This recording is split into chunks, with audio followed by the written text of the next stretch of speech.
Dear student of class 10th, today we are going to start our fifth chapter, that is the 100 Reset Part 1, written by Eleanor States. My dear students, in this story you will read all about a little girl whose name was Wanda. So my dear students, we will start this lesson today right now because it's a very long story and we have to cover it within 2 days, right? So my dear student, first of all you will see that there is a table in which the Polish American community in the United States is being written, right? This is a notification. You will have to understand it very carefully, right? That tells you about the population scale, that provide you the population scale of US and Polish, right? So here now we are going to start our first paragraph. So today, Monday, Wanda Petronsky was not in her seat, but nobody, even Peggy and Madeline, the girl who started all the fun, noticed her absence. Usually, Wanda sat in the seat next to the last seat in the last row in the room 13, and she sat in the corner of the room where the rough boys who did not make good marks sat, the corner of the room, where there was most scuffling of feet, most roars of laughter when anything funny was said, and most mud and dirt on the floor. Wanda did not sit there because she was rough and noisy. On the contrary, she was very quiet and rarely said anything at all, and nobody had ever heard her laugh out loud. Sometimes she twisted her mouth into a crooked sort of smile, but that was all. Nobody knew exactly why Wanda sat in that seat, unless it was because she came all the way from Boggingside and her feet were usually caked with dry mud. But no one really thought much about Wanda Petronsky once she had in the corner of the room. The time when they thought about Wanda was outside of the school hours at noon time, when they were coming back to school, or in the morning early before school began, when groups of 2 or 3 or even more would be taking and laughing on their way to schoolyard. Then sometimes they waited for Wanda to have fun with her. The next day, Tuesday, Wanda was not in school either, and nobody noticed her absence again.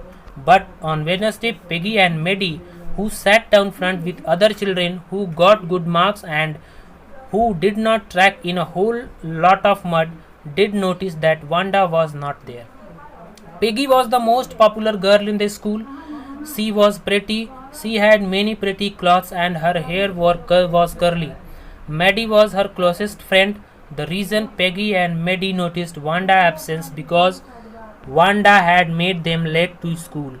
They had waited for Wanda to have some fun with her, and she just hadn't come. They often waited for Wanda Petronsky to have fun with her, right?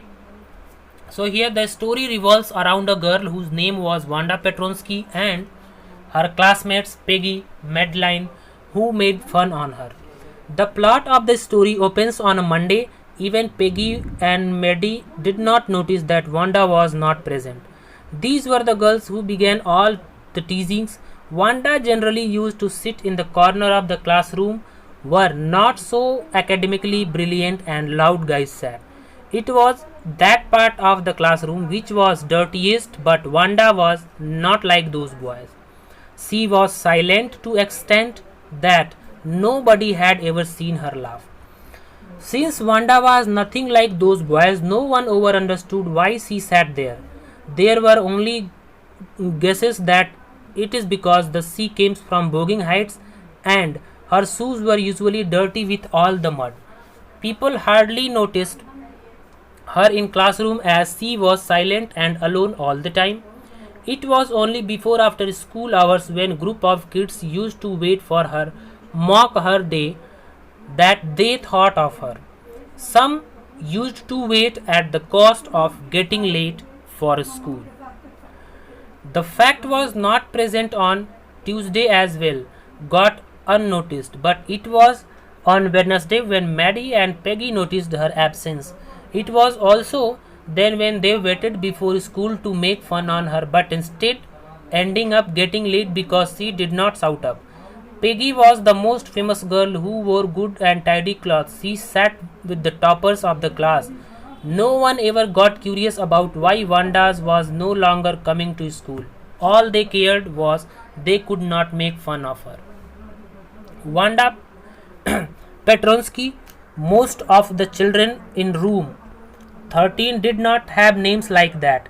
They had names easy to say, like Thomas, Smith, or Alan. There was one boy named Bounce, Willie Bounce, and the people thought that was funny, but not funny in the same way that Wanda Petronsky was.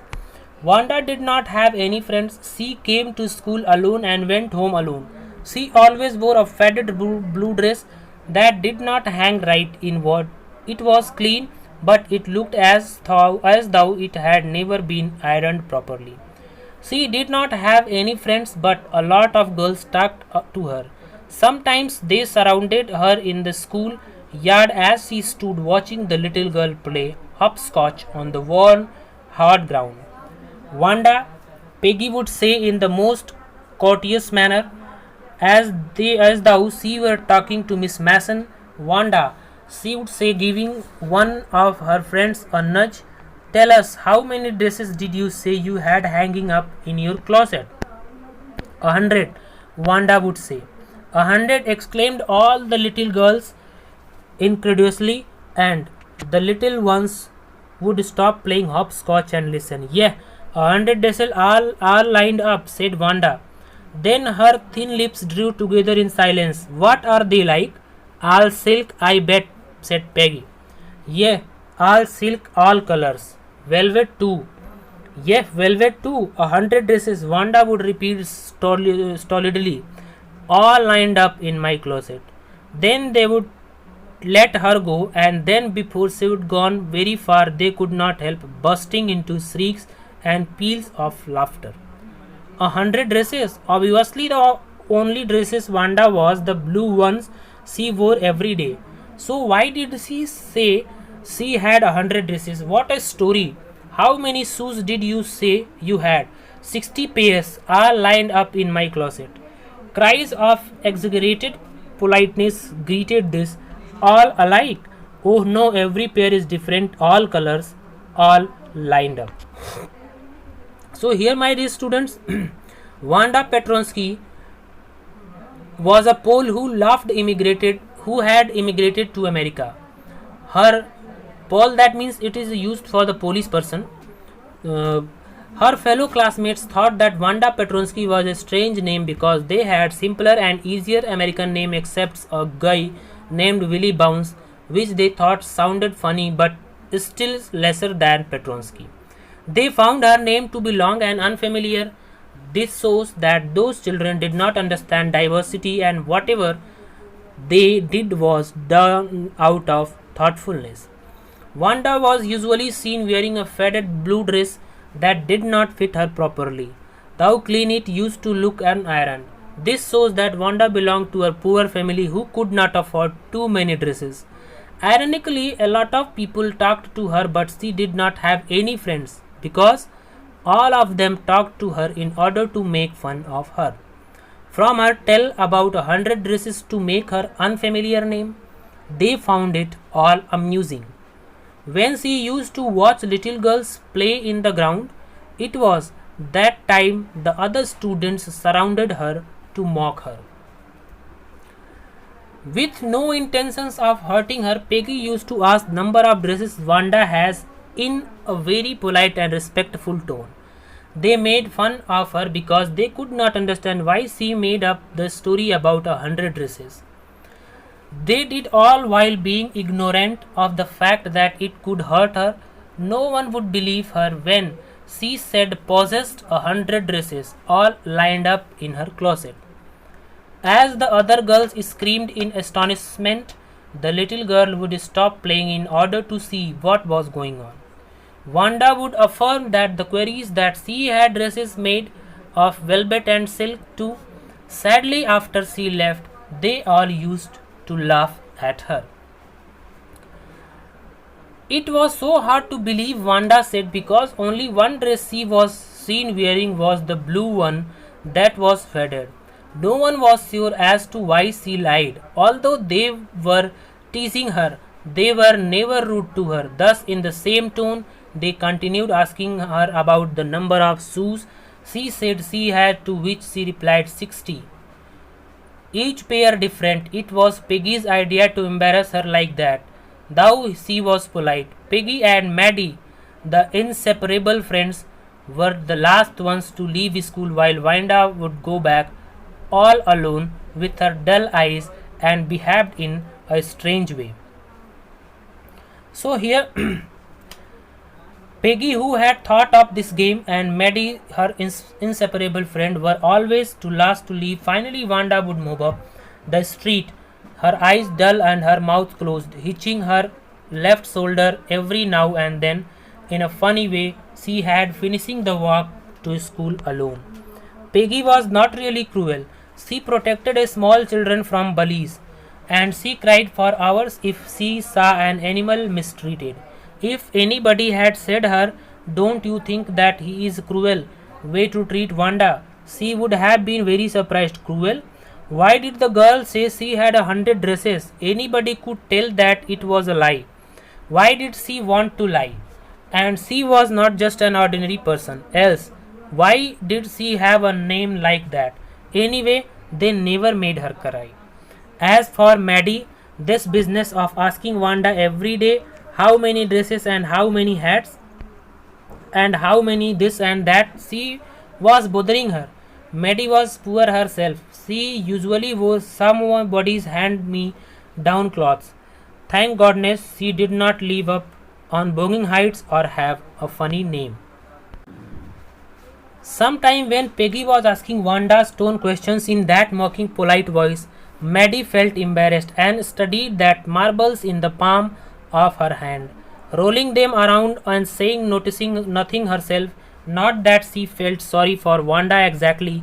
She would never have paid any attention to Wanda if Peggy had not invented the dress game. But suppose Peggy and all others started in on her next. She was not as poor as Wanda, perhaps, but she was poor, of course. She would have more sense than to say she had 100 dresses.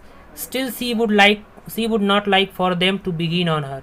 She wished Peggy would stop teasing Wanda Petronsky.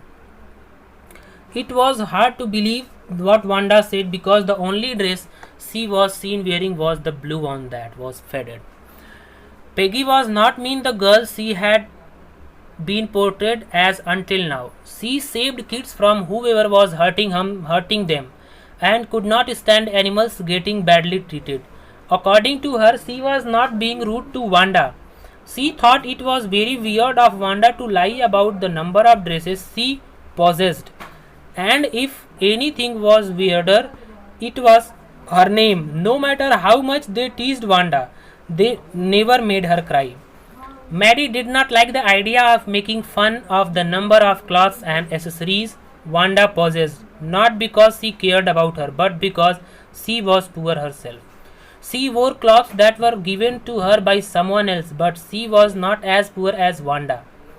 She did not live in Bogging Heights and did not have even a weird name. Maddie did not felt very comfortable while teasing Wanda. When Peggy used to ask Wanda those questions, she would silently count the marbles in her hands, pretending to play with them. If that dress game had been invented, Maddie would have never known about the very existence of Wanda. She felt uncomfortable not because she cared about Wanda, but because she was worried she could be next. Although she was not senseless enough to say she had 100 dresses, she still wished that Peggy did not tease Wanda. Now,